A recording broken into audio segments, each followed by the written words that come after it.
Ok, bonjour à tous et bienvenue. Aujourd'hui, on va parler du pattern repository. Avant tout, on va commencer par se présenter. Je m'appelle Sylvain Decou, je fais du dev, je fais de l'archi chez Shodo. Venez voir notre stand, on est en bas. Et moi, je suis Edouard Sia, développeur depuis beaucoup trop d'années et je suis chez Payfit depuis quelques mois maintenant. Alors, quand on parle de repository, il y a plein de termes en lien qui peuvent nous venir à l'esprit, mais aujourd'hui, on va s'intéresser en particulier au repository tel qu'il est défini dans le Blue Book, qui a l'air vert à l'écran, du Domain Driven Design. Alors, pour rappel, le Domain Driven Design, ou pour information, ça n'est pas une architecture ni une méthode, mais c'est une approche à la conception logicielle, doublée notamment d'une boîte à outils dont fait partie le pattern repository. Et le but du Domain Driven Design, c'est de traiter de la complexité au sein de votre logiciel, et plus exactement la complexité métier. Alors, quand on prend la première ligne de la définition du pattern repository dans la version résumée, je ne sais pas vous, mais moi, comme ça, de but en blanc, je ne comprends rien. Donc, on va plutôt s'intéresser à la dernière ligne de cette définition, qui nous dit de conserver notre logique métier conserver la logique de l'application centrée sur le modèle métier et déléguer tout ce qui est accès aux objets à des repositories. Dans la pratique, pour nous accompagner, on va s'appuyer sur un petit outil, un petit jouet, une petite application qui est un service qui permet de fournir la création et le fait de jouer à des jeux en ligne. On a deux interfaces qui sont complètement fictives ici. Une pour les administrateurs qui vont permettre de configurer et de lancer des tournois, et puis une pour les joueurs qui vont leur permettre de créer leur compte et s'inscrire à des tournois et peut-être gagner ces tournois. Ok, dans une première étape, on va partir d'un contexte simplifié. On a deux fonctionnalités, la configuration des tournois, la configuration des comptes. Donc on est sur du pur crude, c'est tout simple. On a deux tables, elles n'ont même pas de relation entre elles, c'est les tournois, c'est les joueurs. Quand vous voyez ces slides, ça veut dire qu'on va switcher sur du code. Donc vous voyez qu'on a un petit projet. On a un petit projet en Kotlin Spring Boot avec une archi exa. Vous voyez le split en package domaine infra. Et là, on va aller voir totalement au hasard un service qui s'appelle User Update Service. Donc mon service, vous voyez qu'il a une dépendance vers users. Users, c'est le repository des utilisateurs. Donc vous voyez, c'est simplement une interface, méthode find, create, updates. Et quand vous voyez la méthode upsert de notre service, vous voyez qu'elle utilise ce repository. Bon, là, j'ai quelques petits soucis par rapport au code que je vois. Je vois que j'ai beaucoup d'appels à users, notamment la distinction entre le create et le update, qui me pose un peu question par rapport à mon usage. Globalement, on voit que je pourrais avoir une méthode d'écriture qui est idempotente, mais il y a un split, donc ça ne me plaît pas tant que ça. Mais en fouillant un peu, je vois que ma méthode create, là, en fait, je ne lui passe pas un utilisateur en entrée. Je lui passe des champs de l'utilisateur. Donc je vais m'attendre à ce qu'elle me construise mon objet. Ça me pose un problème aussi. Pourquoi ça me pose un problème? Parce que, si on revient à la définition, la première partie de la définition, ça nous dit « Votre repository, c'est un service qui doit donner l'illusion d'une collection en mémoire ». Une collection mémoire, vous pouvez faire un list.add en filant une liste de champs et vous attendez à ce que ça vous construise un objet. Globalement, c'est un peu bizarre. Ça ressemble plus à un factory, en tout cas partiellement. Donc là, ce qu'on va se dire, c'est on va plutôt remplacer ça, hop, je retrouve le bon commit, par une méthode save et lui passer l'utilisateur. Je n'ai pas besoin de retour parce que ce que je lui passe en entrée, c'est ce que je vais avoir en retour, forcément. Donc là, ce qu'on a vu, c'est on passe l'entité en paramètres parce que ça n'est pas le rôle du repository de deviner des éléments du domaine. Autrement dit, si vous avez de la génération d'ID, notamment, l'idée, c'est vous la faites en amont. Vous avez peut-être un factory ou quelque chose comme ça pour le faire, mais ça n'est pas le rôle du repository de le faire. Attention à la généricité poussée à l'extrême. Typiquement, notre create et update, si vous vous dites j'ai 12 repositories avec du create et update où ça marche bien, le fait d'en faire un 13e dans ce cas-là, avec cette logique n'est pas forcément pertinente. Il faut s'adapter au contexte, il faut s'adapter à votre domaine. Et le troisième point, on a une collection, on a l'illusion d'une collection en mémoire. Et ben, le mot illusion, il a son importance. Ça n'est pas une collection en mémoire. Il y a une grosse différence, ça va être les effets de bord. Quand vous écrivez dans une collection en mémoire, vous faites un list.add. Si votre élément est valide et qu'il n'est pas déjà dans la liste, ça se passera forcément bien. Là, dans ce cas-là, vous avez le file system, vous avez le réseau, donc tout peut mal se passer. Donc vous avez besoin d'avoir de la gestion d'erreurs. Vous pouvez le faire par des exceptions dans votre domaine, vous pouvez le faire par des monades, ça c'est vous qui voyez, mais surtout prenez en compte cet aspect-là. Alors, il y a peut-être certaines personnes qui ont l'habitude de manipuler des Spring Data Repository. Dans le cas qui nous intéresse aujourd'hui, il s'agit de bien distinguer ces repositories de ce dont on parle aujourd'hui.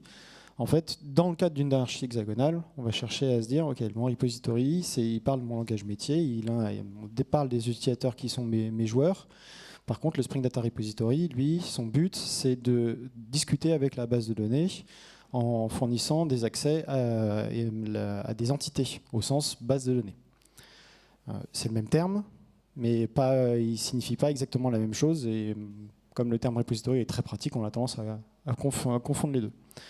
Dans une archi hexa, moi, ce que je vous recommanderais, si c'est ce que vous voulez faire, c'est de mettre le Spring Data Repository dans un adaptateur qui vient implémenter le port repository de votre domaine. OK. Deuxième étape, on a une évolution de notre contexte, on a de nouvelles fonctionnalités. Donc, un joueur peut s'inscrire à un tournoi et un admin peut voir la liste des participants à un tournoi. La différence par rapport à l'étape précédente, ça n'est plus du CRUD, là on a des règles métiers. Typiquement, quand vous vous inscrivez, quand vous essayez de vous inscrire, on peut vous rejeter parce que le tournoi est plein. Et si jamais votre pseudo par défaut est déjà utilisé dans le tournoi, on va vous en générer un autre. Dans la base de données, vous voyez qu'on a une nouvelle petite table qui s'appelle Roster Entry, qui va faire le lien entre le tournoi et le joueur en donnant un pseudo à ce joueur pour ce tournoi. Retour au code. Hop.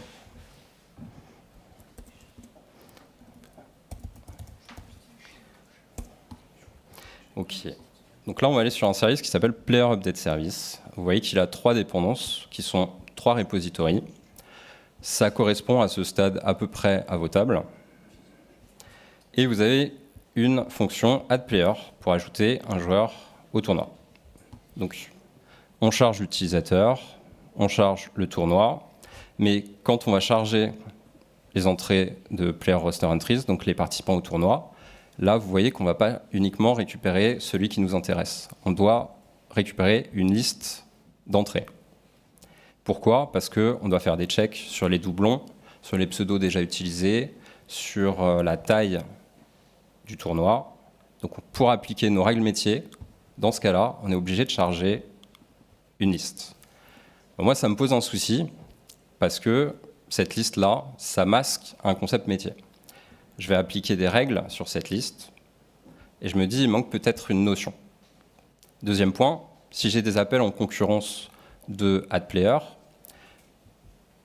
je vais récupérer l'état instanté. Tout ça, c'est pareil dans les deux cas, c'est le même état sur lequel on se base. Donc, pas de raison que ça enfreine des règles. Et à la fin, je vais appeler 2 fois save avec une nouvelle entrée. Donc là, je vais dépasser la taille maximum, donc j'enfreins une des règles, parce que je ne gère pas mes accès concurrents. Et troisième point qui me gêne, si demain j'ai un deuxième service qui a besoin d'ajouter des joueurs à des tournois, a priori ces règles s'appliquent. Donc est-ce que je veux mettre mes règles au niveau de l'implémentation de mon repository, ce qui me pose un souci parce que l'implémentation n'est pas dans le domaine, c'est des règles métiers, j'aimerais bien qu'elles soient dans mon domaine, ou est-ce que je les implémente au niveau des services ? Mais du coup, c'est dupliqué, on a des risques d'incohérence, ça ne me plaît pas trop non plus. On va essayer de trouver une troisième voie. Alors, cette troisième voie, elle vient dans un autre bout de la définition du pattern repository, qui est de dire qu'on fournit un accès en mémoire, une illusion d'un accès en mémoire à tous les objets du type de la racine d'un agrégat. Bon, alors dit comme ça, c'est du charabia. C'est quoi un agrégat? Imaginez que vous vouliez manipuler comme un tout cohérent les différents organes d'un chat, notamment les pattes et le cœur, imaginez qu'il y en a d'autres, et que vous souhaitiez donc dire que ça c'est quelque chose de cohérent. Vous allez définir une limite autour de tout ça et dire ça c'est mon agrégat, et pour pouvoir manipuler cet agrégat, j'ai besoin de ce qu'on a appelé la racine de l'agrégat, c'est la notion de chat. D'une façon générale, si vous voulez caresser les pattes de votre chat, vous avez besoin du chat, normalement. Cela dit, en fonction de votre contexte métier, il peut y avoir une situation dans laquelle vous voudriez faire en sorte que le cœur soit un agrégat à part. Non, c'est pas gore. Imaginez que vous êtes un chirurgien et que vous voulez gérer tout ce qui est approvisionnement, des greffons, etc. Bah là, dans votre contexte métier, ça peut avoir du sens de considérer le cœur comme quelque chose de complètement séparé du chat que vous allez opérer. L'intérêt de créer ces agrégats et avec une racine devant, c'est de pouvoir y coller dessus des règles qui sont tout le temps vraies, c'est-à-dire des invariants. Notamment, on pourrait considérer qu'un chat sans un cœur, ça n'est pas un chat. Et donc on oblige à avoir un cœur dans un chat. Donc, retour à notre définition. En fait, un repository, il est là pour fournir l'accès à des objets, plus exact, au travers de la racine d'un agrégat. Donc en fait, on pourrait avoir des repositories de chats, mais pas des repositories de pattes dans notre modélisation, puisque ça n'est pas la racine de l'agrégat, les pattes. C'est là aussi qu'on dérive, qu'on s'éloigne de ce que certains d'entre vous connaîtraient comme le pattern DAO, qui est là pour fournir un lien d'accès à une table et une base de données avec des entités séparées. Parce que clairement, on est en train de modéliser un contexte métier, on va parler de chats, mais pas de la façon, forcément de la façon dont ils sont stockés en base de données. Donc c'est vraiment la distinction qu'on fait entre je veux accéder à un chat et je veux accéder aux pattes, je veux accéder au cœur, je veux accéder à tous les autres éléments du chat. Normalement, c'est toujours au travers du chat qu'on fait cet accès-là. Ok. En parlant de chat. Retour au code. Cette fois-ci, on va aller voir l'introduction du coup d'un nouvel agrégat. Hop, qui va être là. Globalement, ce qu'on a fait, c'est qu'on a ajouté un agrégat qui s'appelle Player Roster. Et donc, on va regarder l'impact que ça a sur Player Update Service. Je vais y arriver. Hop. Donc là, globalement, vous aviez un repository Player Roster Entries parce que vous manipuliez des entrées du roster individuellement. Maintenant, vous allez manipuler les rosters globalement, donc on change de repository. On voit tout de suite l'impact sur les removal, find all. Ça se transforme en remove et find. On voit une espèce de petite cohérence qui se met en œuvre. Et sur la méthode addPlayer, ça ressemble, mais vous voyez que ça simplifie. Pourquoi? Là, vous chopez un player roster, vous appliquez les règles à ce player roster, à cette entité cohérente, en utilisant des propriétés de cette entité cohérente. Vous ajoutez le joueur dedans et vous faites un save sur l'intégralité de votre roster.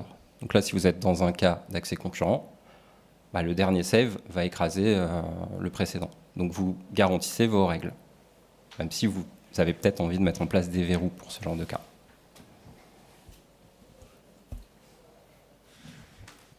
Donc, on a une espèce de choix simple.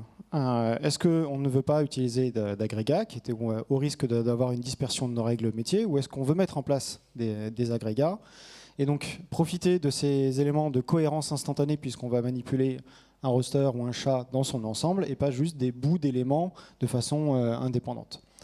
En termes de concurrence d'accès aussi, le fait de pouvoir mettre en place des verrous optimistes sur l'intégralité de notre chat fait qu'on s'assure qu'on a au fur et à mesure des évolutions, des agrégats qui restent cohérents. Ok, on va faire un petit détour par les tests. On ne va pas parler de comment tester le repository, mais on va parler de l'impact du repository sur les tests de votre service. Donc je vais faire un checkout, hop là, et on va aller voir Player Update Service Test cette fois-ci. Donc là, c'est le test du service qu'on a vu tout à l'heure. Vous voyez les trois dépendances, les trois repositories. On les a moqués tous les trois. Jusque-là, ça va.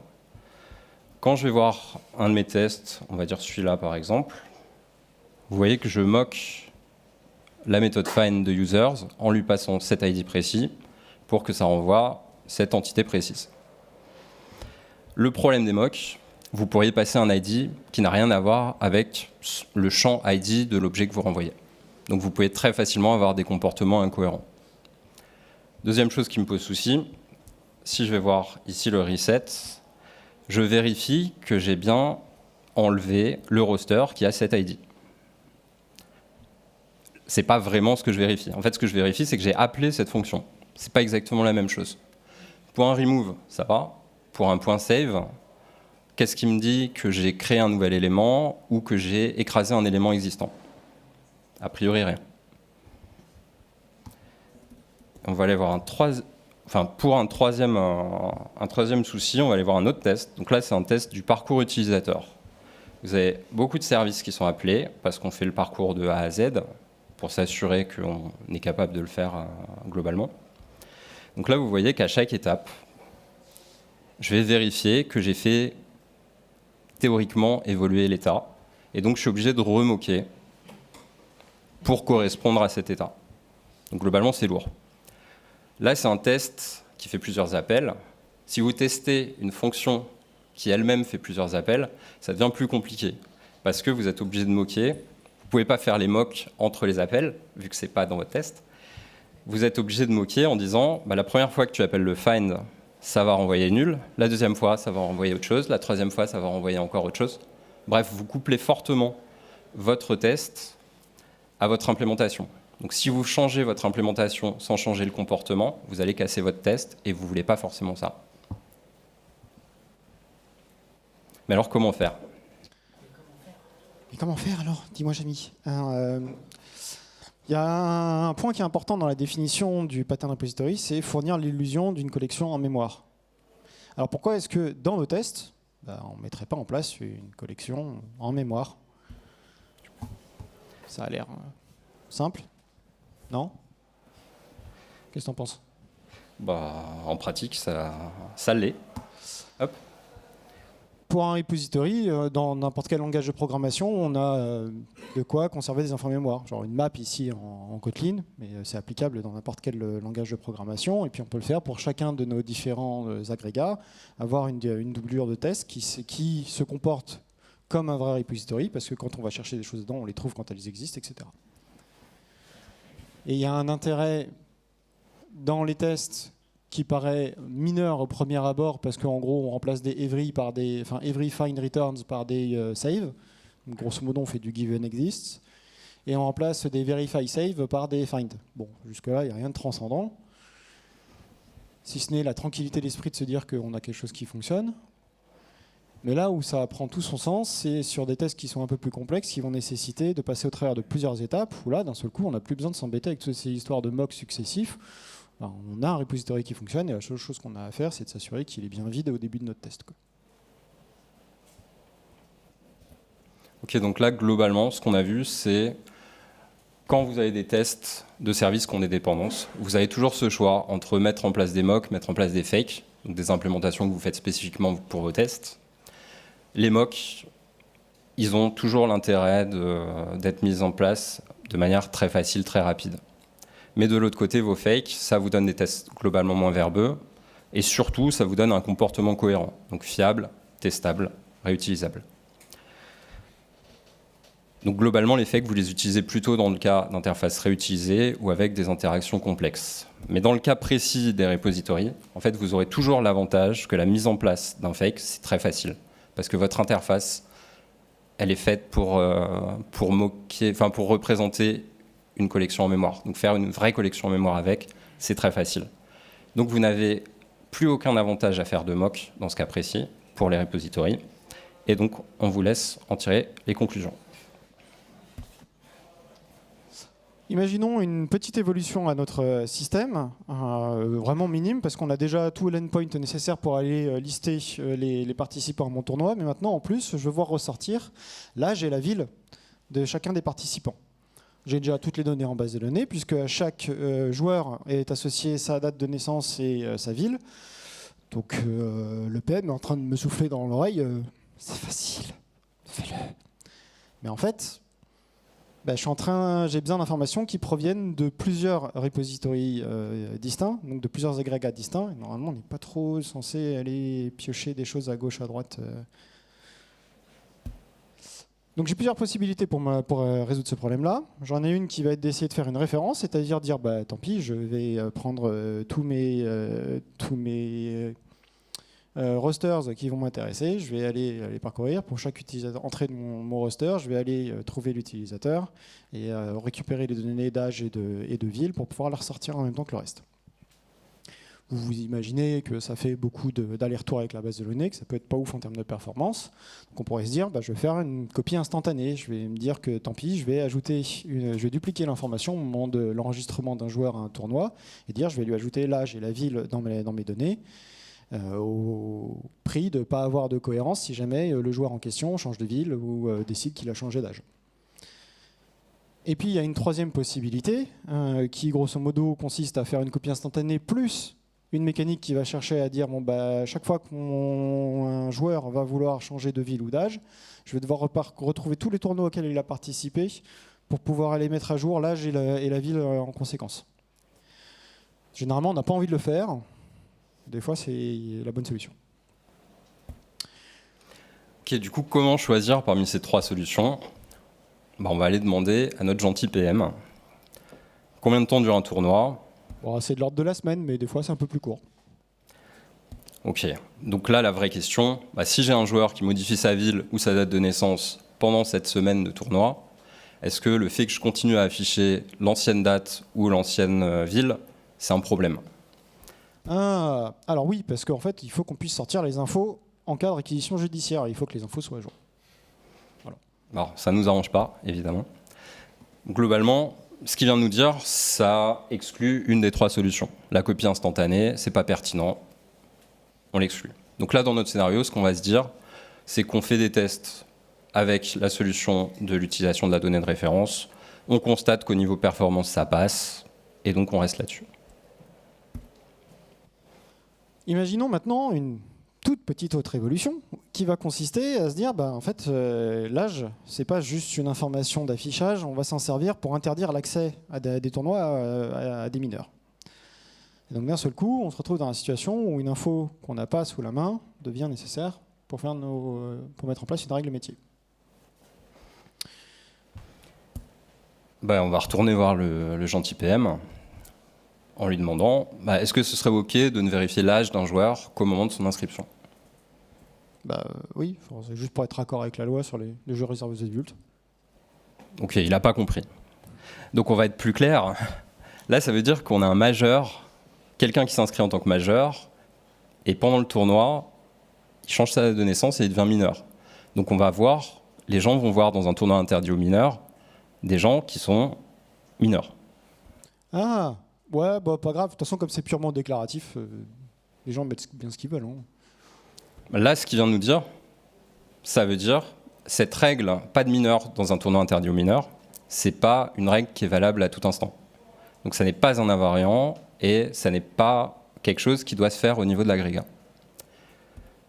Donc là, on a plutôt de la chance parce que globalement, la solution sur laquelle on était parti, le fait que ça sorte des limites de l'agrégat reste complètement acceptable. Donc on reste sur cette solution.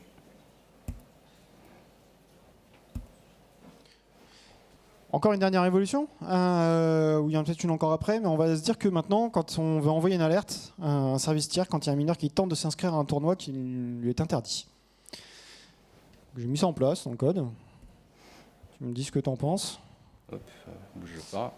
Hop. Mais j'ai fait simple, hein. Tu me connais.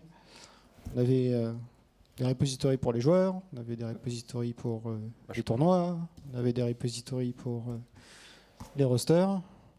J'ai créé un repository pour les notifications. Let's go. C'est magnifique, ça marche. Ah ça marche, hein, pas de problème. Hein. Bon, moi il y a un petit souci que j'ai par rapport à ça, c'est que quand je vais voir le métier, il ne me parle pas d'ajouter des notifications, il me parle d'envoyer des alertes. C'est pour ça que j'ai appelé cette fonction send alert. Tout de suite. Donc globalement, là je me dis d'un côté j'ai le repository, c'est censé être facile à utiliser, c'est censé être facile à tester. Mais de l'autre côté, si je ne l'utilise pas, j'ai quelque chose de plus expressif au niveau de mon domaine. Ça me gêne un peu. En fait là, les arguments pour le repository dans ce cas précis, ils sont juste pas valables parce qu'on fait du fire and forget. On n'est pas du tout sur le cas de stockage de données ou d'accès à des données. Donc en fait, on est juste dans un cas où c'est pas pertinent d'utiliser le pattern. Donc il n'y a vraiment aucun avantage. Et là, typiquement, dans ce cas-là, vous utilisez un mock, pas de problème. Bref, tout ça pour vous dire, attention au Golden Hammer. Vous avez un pattern qui est top, qui marche dans énormément de cas, mais ça ne veut pas dire qu'il est pertinent dans tous ces cas. Allez, une dernière évolution, parce qu'il nous reste quelques minutes seulement. On va mettre en place ce nécessaire pour que maintenant des joueurs puissent gagner des points et donc potentiellement gagner un tournoi. Pour ça, on a ajouté une nouvelle table en base de données qui s'appelle Scoreboard Entry, à laquelle en fait on associe à un joueur dans un tournoi son score. Ce qu'on a fait est assez simple au niveau du code. Let's go. Hop. Encore un chaton. Prochaine fois, on met des chiots. On avait tout simplement une notion de joueur qui avait un ID et puis un pseudo. On y a ajouté un score et c'est marre. Du côté du service qui permet de mettre à jour un joueur, on s'est dit on va faire un update. En disant je récupère le player roster qui m'intéresse parce que c'est celui du tournoi, j'update le score de l'utilisateur qui m'intéresse parce que c'est celui-là qui m'intéresse, et puis je sauvegarde tout ça. Ça marche très bien. Ça marche très très bien. Ok. Moi là, en voyant ça, ça me pose une question. Là, je charge l'intégralité du roster, ce que je faisais déjà quand j'ajoutais un joueur. Donc ça marche, oui. Par contre, quand j'ajoutais le joueur, il y avait des raisons de le charger. Toutes ces règles-là qu'on applique, toutes ces règles métiers, elles ne s'appliquent pas sur la mise à jour de score. La mise à jour de score, elle n'a pas besoin de tout ça. Donc, je trouve ça pas si clair. Globalement, là, on a un agrégat qu'on utilise pour deux besoins différents. Et ça a un impact. Quand je vais inscrire un joueur, ça va verrouiller le roster dans sa globalité. Donc, je peux essayer de mettre à jour un score en parallèle. Ça va me jeter. Donc, sur la tenue de charge, d'autant plus que les joueurs vont avoir tendance à jouer en parallèle et à mettre à jour leur score en parallèle, ça me pose un problème. Là, la solution vers laquelle on peut aller, c'est de se dire c'est deux choses différentes, on va faire deux agrégats différents. L'inscription d'un joueur, on va toujours la faire sur le roster, en se disant le roster c'est sa responsabilité, c'est la liste des joueurs du tournoi. Donc si on inscrit un joueur, ça verrouille ce truc-là, mais on va avoir un autre agrégat qui va être le score d'un joueur, qui va être le score d'un seul joueur surtout, où quand on met à jour le score d'un joueur, ça va verrouiller uniquement le score de ce joueur, et les scores des autres joueurs, je peux les mettre à jour en parallèle. Là, globalement, on a séparé les responsabilités. On a des granularités, vous voyez, qui peuvent être très différentes, et ce n'est pas un problème. On améliore la tenue de charge en faisant ça, et accessoirement, on améliore la charge cognitive, dans l'idée où, quand vous manipulez la liste des joueurs inscrits, la notion de score, en fait, elle est peut-être juste pas pertinente. Et si vous commencez à empiler des concepts comme ça, en plus dans votre agrégat, à la fin, ça peut devenir assez complexe. Direct ? Ok. Alors, en gros, on retrouve un petit peu tout à l'heure ce qu'on avait comme compromis entre pas d'agrégat et des agrégats. La réalité est un peu plus fine que ça, c'est qu'on a plutôt un curseur à déplacer sur est-ce que je prends des gros agrégats qui vont me permettre une cohérence instantanée parce que je vais mettre à jour toutes mes données de façon cohérente à un instant T, et donc qui va être facile à gérer d'un point de vue verrouillage, mais au prix potentiellement de performance pas ouf. Et est-ce que je mets le curseur potentiellement beaucoup plus loin sur des tout petits agrégats où je vais avoir un risque de disperser mes règles de cohérence et de rencontrer des cas où je vais devoir gérer de la cohérence interne qui peut être problématique en fonction de votre cas d'usage. Ça, c'est à vous de le voir. Okay. On va sauter. Ouais, il y avait plein de trucs sur du Désolé. CQRS. On va faire simple là, vu le temps qui nous reste. Ok. Du coup, en résumé, 3 points à retenir. Le premier point, à quoi ça sert ? Ça sert, comme le DDD en général, à se concentrer sur la modélisation de votre domaine métier et moins à ne pas se laisser polluer par les aspects techniques. Comment on y arrive ? Deuxième point, on donne l'illusion d'une collection mémoire. Autrement dit, on met en place une abstraction, et c'est une abstraction qui est simple et qui est très efficace pour simplifier globalement votre domaine. Et le troisième point, la difficulté dans tout ça, c'est que votre découpage en agrégats, il est hyper structurant. Mais ça, ce n'est pas une problématique qui est nouvelle, en fait. C'est une problématique que vous aviez déjà. C'est une problématique de conception logicielle qui s'appelle le couplage, tout simplement. Là, globalement, on l'a simplement rendu plus explicite. Sur ce, on vous remercie beaucoup pour votre attention. Si vous êtes curieux d'aller voir le code, on vous a mis le lien. Et si vous avez des feedbacks, c'est avec plaisir. Merci.